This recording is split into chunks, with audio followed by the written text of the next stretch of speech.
તો આતંકવાદ છે એ કૂતરાની પૂંછડી છે, અને કૂતરાની પૂંછડી છે એ પાકિસ્તાનની છે, અને ક્યારેય તમે સાંભળ્યું નથી કે આ પૂંછડી છે તે સીધી થાય. જ્યાં મિત્રો આતંકવાદને જન્મ પાકિસ્તાન આપે છે, એને સાવરે છે, એને મોટા કરે છે, પૈસા આપે છે, અને આતંકવાદને વધારો કરી અને જેમ બને એમ વધુમાં વધુ ભારત તરફ હુમલો કરવા માટે એમને ઉશ્કેરવામાં આવે છે.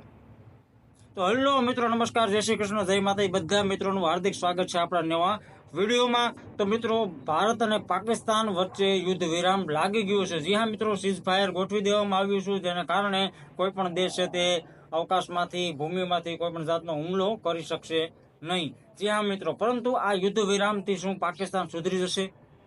ક્યારેય નહીં સુધરે. જી હા મિત્રો, કારણ કે તે કૂતરાની પૂંછડી છે, અને કૂતરાની પૂંછડી છે તે ક્યારેય સીધી થવાની છે નહીં. જી હા મિત્રો, તેઓ જે લોકો આતંકવાદ માટે પૈસા ભંડોળ એકઠું કરી અને એનો જન્મ કરાવે એ પાકિસ્તાન.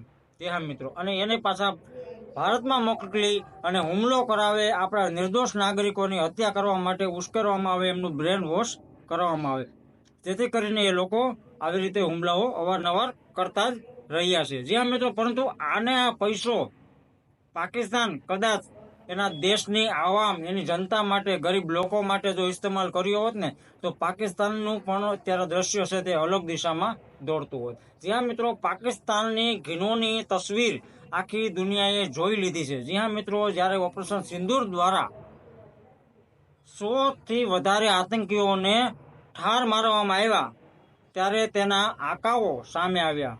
ત્યાં મિત્રો જે ધ્રુસકે રડી પડ્યા, અને તેના મિલિટરીના મેન શાસનકર્તાઓ પણ હાજર રહ્યા. એનો મતલબ એ જ થયો કે પાકિસ્તાન છે તે હંમેશા આતંકવાદીઓને છાવરતું આવ્યું છે.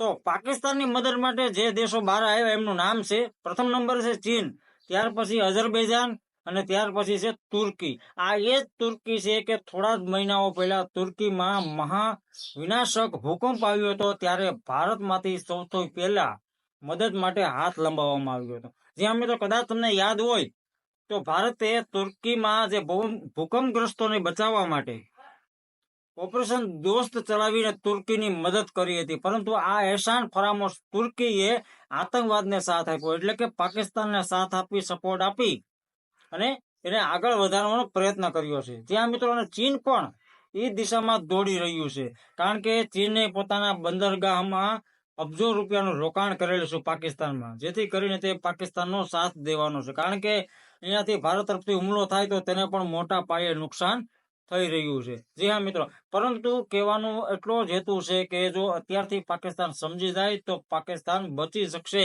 બાકી હવે પછીનો જો આતંકી હુમલો કે ભારતીય સૈનિકોને ઇજાગ્રસ્ત અથવા તો મારવાનો પ્રયત્ન કરશે, અથવા તો કોઈ પણ પ્રકારનું કાવતરું કે ષડયંત્ર રચવાની કોશિશ કરશે, તો પછી હવે પછીના નકશામાં પાકિસ્તાનનું નામ નિશાન નહીં રહે.